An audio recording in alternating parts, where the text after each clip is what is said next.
Bonjour, cette première séquence vidéo est pour introduire le module mathématique pour le signal. Nous allons avoir une dizaine de séquences vidéo sur les différentes notions les plus importantes de ce module, de 14 heures en théorie.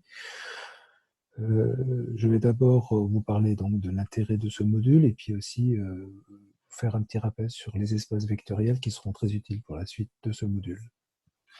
Je vais couper le micro, pas plutôt la vidéo. Il s'agit donc d'un module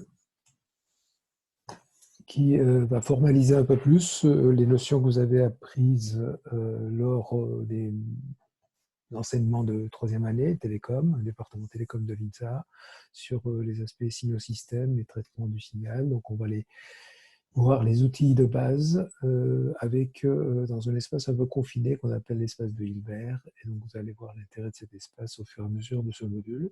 Nous allons également faire historique des différentes représentations orthonormées des signaux discrets, en commençant par la transformée de Fourier en 1807 jusqu'aux transformés en ondelettes qui font référence aujourd'hui pour analyser les données discrètes. Donc, je vais d'abord vous faire un rappel sur les espaces vectoriels pour ensuite, sur d'autres séquences, attaquer le vrai contenu de ce module.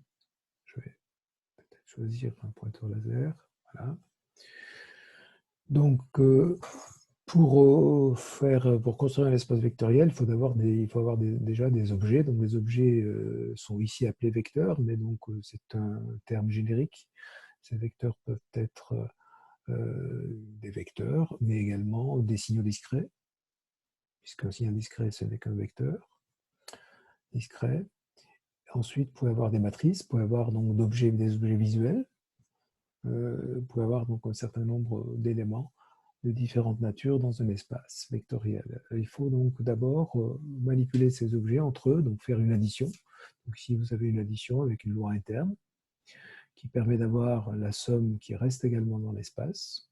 Vous avez également une multiplication par un produit, par un scalaire, qui vient d'un corps commutatif qui peut être soit des réels, à ce moment-là, on parlera donc d'euclidien, de vecteur euclidien. Si c'est un scalaire complexe, à ce moment-là, on parlera d'un espace vectoriel hermitien.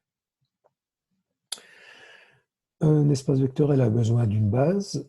Qu'est-ce qu'une base? C'est un ensemble d'éléments, normalement finis, par exemple ici, n éléments, qu'on va combiner avec une combinaison linéaire ici, et donc cette combinaison linéaire est unique, et donc on va obtenir n'importe quel vecteur x appartenant à ces espaces vectoriels. Donc on parle à ce moment-là de famille ici, qui est donc une famille génératrice qui permet de générer l'ensemble des vecteurs de cet espace vectoriel.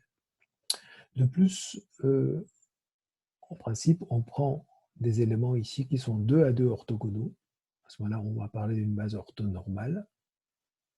Et on appelle à ce moment-là cette famille une famille libre, parce que 2 à 2 orthogonale, et pas les vecteurs 2 à 2 orthogonaux. Et on y ajoute également les vecteurs normalisés, c'est-à-dire avec une norme égale à 1 pour chacun d'entre eux, ce qui permet donc d'obtenir des bases orthonormées. Si on a un exemple avec un plan vectoriel, je vous invite à regarder plus en détail cet exemple. Ensuite, nous pouvons donc diviser un espace vectoriel en plusieurs sous-espaces, donc plusieurs petits sous-groupes.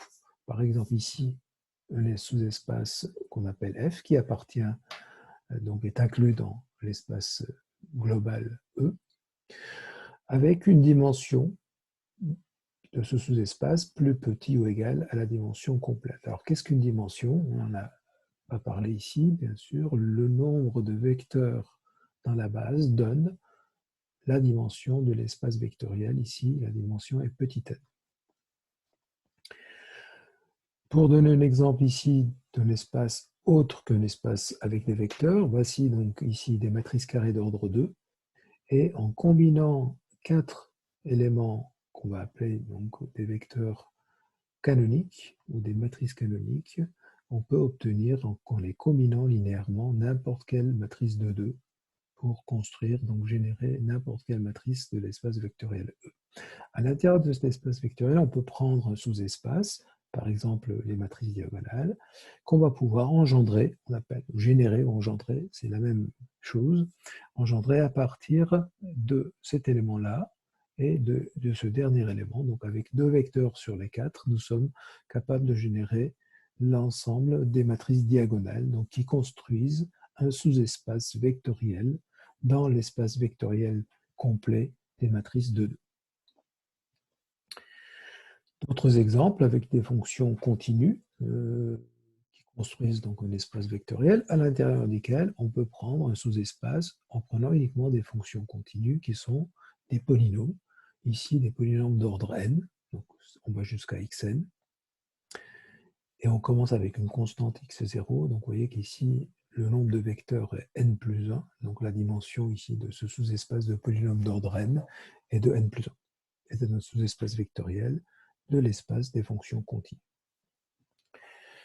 Ce dernier transparent permet également de montrer qu'on peut faire la somme de 2 sous-espaces vectoriels, ici un sous-espace F et un autre G, et on va faire la somme en faisant la somme d'un élément de F avec un élément de G, X plus Y, qui va être contenu dans l'espace complet qui est égal à qui ici est appelé E. On considère, à ce moment-là, on crée donc quelque chose de tout à fait différent, parce qu'il s'agit d'une somme algébrique, ce n'est pas une somme c'est pas une union de F et de G, c'est beaucoup plus fort que ça. Hein. Prenons par exemple 2 droites non parallèles. Si vous faites la somme de ces 2 sous-espaces, vous obtenez le plan. Donc c'est beaucoup plus qu'une union de 2 droites. Si ces sommes n'ont pas d'intersection à part le vecteur 0 qui est contenu dans chaque sous-espace vectoriel, à ce moment-là, on va parler d'une somme directe qu'on va appeler avec un petit rond autour de l'addition.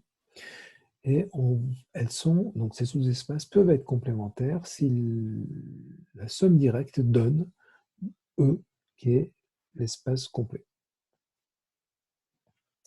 Voilà donc un petit rappel sur les sous-espaces vectoriels et les espaces vectoriels, ce qui nous permettra donc d'aborder correctement la séquence 2 sur la définition de l'espace de Hilbert.